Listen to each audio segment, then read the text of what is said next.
Alors aujourd'hui, on va parler de L'avenir est dans mon pré de Fabienne Carré.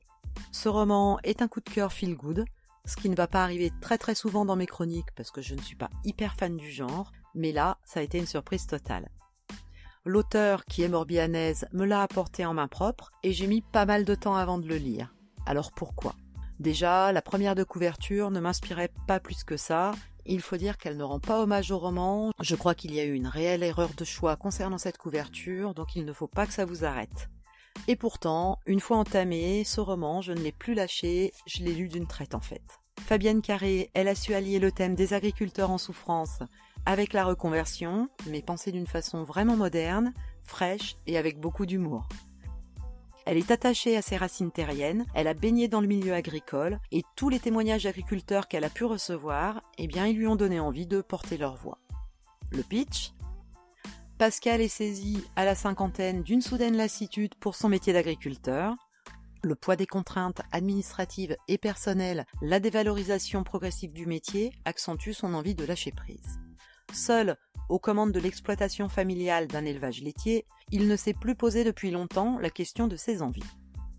Or, tout d'un coup, par la grâce de son épouse Audrey, un déclic se produit, poussant Pascal à retrouver ses passions de jeune homme, la cuisine gastronomique.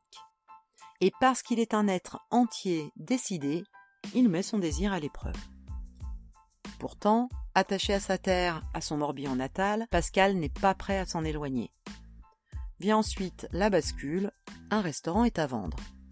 Pascal hésite, son entourage ne saisit pas son besoin de changement, mis sur le compte d'une fatigue passagère et tente de le dissuader.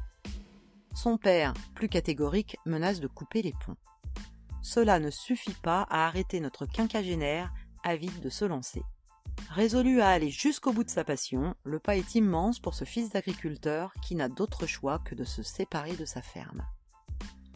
Au-delà des agriculteurs en détresse, on se retrouvera dans ce roman, en cette période de Covid, où tellement de gens ont pris du recul sur leur travail, l'investissement qu'ils y mettent, leur motivation à y aller, changer de vie ou pas, tous ces moments où l'on rêve d'une vie différente, sans oser passer le pas, arriver à ce que tous les membres de la famille cohabitent en écoutant et en respectant le choix de chacun, on l'a aussi tous vécu, plus ou moins facilement pendant le confinement, alors oui, ce roman va bien au-delà du thème principal.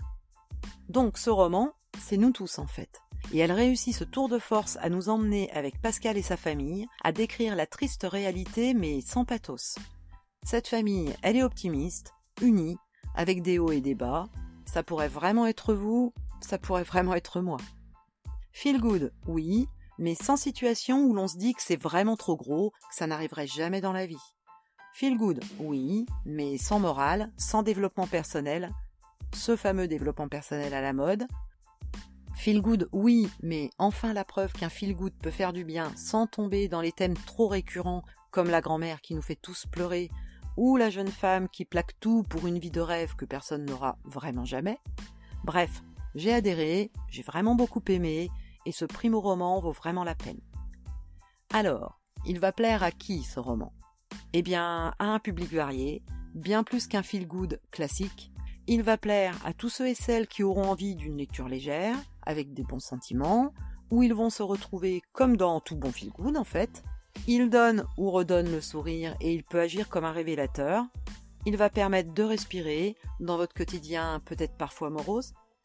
Il va plaire aux hommes comme aux femmes, parce que c'est bien un homme le héros de cette histoire, c'est pas si fréquent que ça dans le genre, et cet homme, on en a tous un autour de nous en fait. Il va plaire aux amoureux de la terre, à ceux qui sont sensibles à l'écologie ou plus simplement aux choses vraies. Il va plaire aux agriculteurs qui vont retrouver leurs problématiques traitées de façon réelle, mais il plaira aussi aux citadins, aux quinquagénaires qui retrouveront les questions qu'ils peuvent se poser à ce moment-là, à tous ceux qui se posent des questions tout simplement sur leur choix de vie, mais tout ça de façon vraiment légère et agréable. Et vous, le lirez-vous ? L'avenir est dans mon pré, aux éditions France Agricole Éditions. Il se trouvera dans toute bonne librairie bretonne, et oui, c'est une Vanthès qui l'a écrit, et dans toute librairie tout court, ou sur le web, en attendant, j'espère, un livre audio qui rencontrerait un succès certain auprès de ce lectorat.